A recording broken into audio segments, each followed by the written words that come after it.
Hi, Melanie here, DropSmart's founder, and today's question is, what are you talking about? And I really mean that, like what it is that you're talking about. Are you talking about essential oil? Are you talking about an absolute? Are you talking about an extract? Do you know the difference? What is the difference between an extract and an absolute and an essential oil? And to be taken seriously anywhere by professionals, by the people listening to you, by your clients, you really need to be clear on the difference. And for your sake, you need to know, because the way the product that you're using has been extracted greatly affects its properties, its safety, its smell, and so on. So let me show you in this short video with a few examples why it is so important and how simple it is to, upgrade your game. So I've heard a lot of people talk about essential oils in relaxed fashion, and I'm all for being relaxed and casual and using them for personal purposes.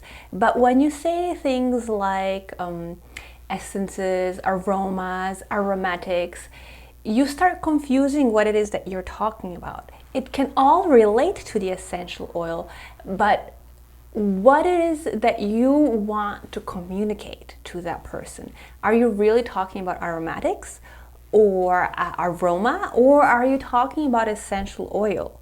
So I encourage you to use the right name for what it is that you are talking about.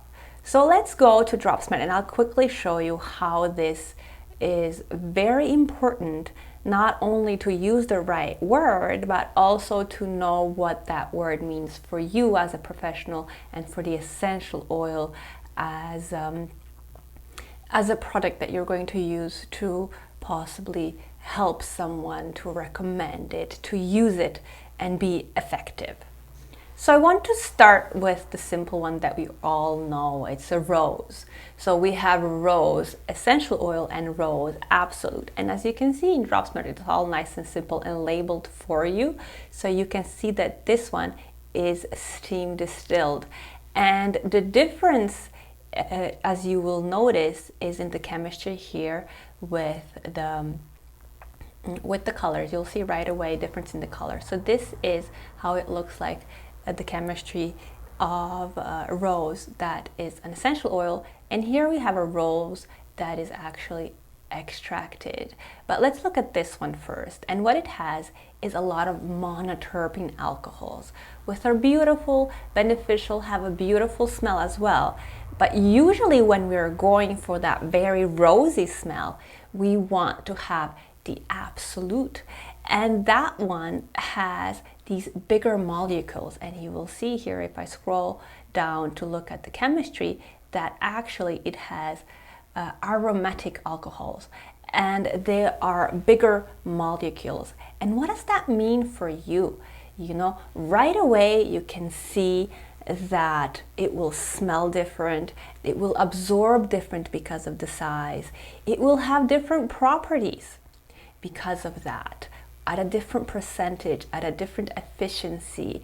So one of the major points with a rose, it's not just the smell, it can tell you right away the size of the molecule, and then you can act accordingly. Where do you want to actually use this in your product?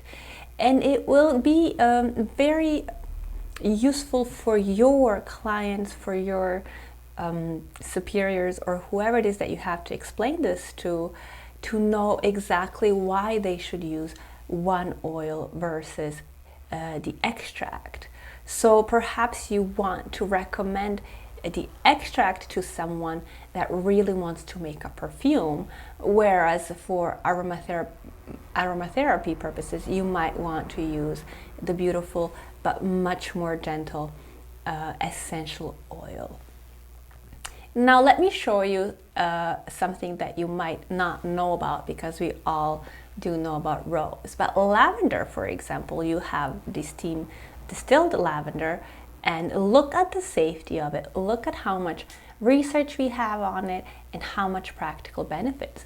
But with this market being maybe even oversaturated with new essential oils and extracts coming out, it's good to keep track on what it is that you are purchasing and recommending and learning about. We do have, for example, an aloe lavender extract, which has a very different safety here, and practically we have no knowledge on how to apply this. Luckily, we have the safety, but if we know the chemistry of it like we do here, we have with the smart calculator calculating the properties of your chemical constituents. And here we can take a look at, which monitoring alcohol, for example, this one has.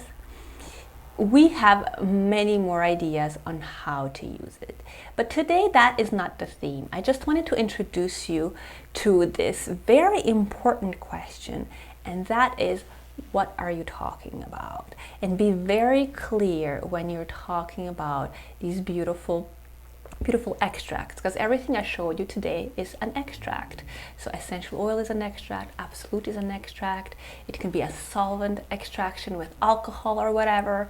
So they all fall into the category of extracts. But if you can be a bit more specific, is it an essential oil? Is it an absolute? Is it a CO2 extract? You sound more professional, but also you feel more professional yourself. You have the confidence and the knowledge what that means, because an essential oil has much smaller molecules than some extracts.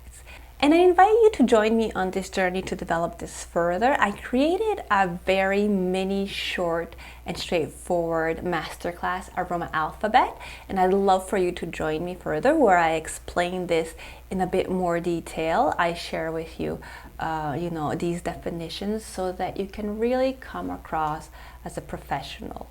So you can use the word that you want to when you're recommending oils, when you're selling oils, when you're explaining it to your audience, to your clients, to your family. So it's a very little course, and here it is. You can follow the link below, and I hope to see you there very soon.